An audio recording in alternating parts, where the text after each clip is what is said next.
Ben ritrovati al meteo. Prosegue un tempo molto instabile sulle nostre regioni, ma vediamo il dettaglio di martedì 6 novembre.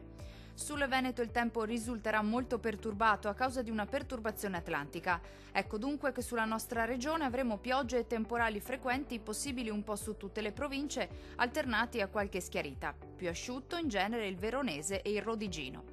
Temperature minime tra 11 e 15 gradi.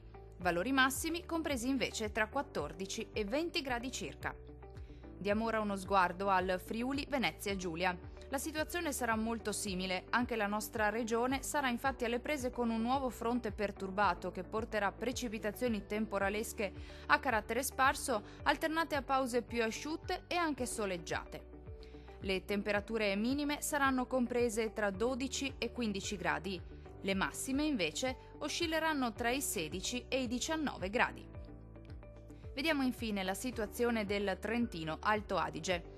Non cambia di molto la previsione, la nostra regione continuerà ad essere colpita da un'intensa ondata di maltempo, con piogge frequenti un po' su tutto il territorio, anche di moderata intensità, specie durante le ore notturne.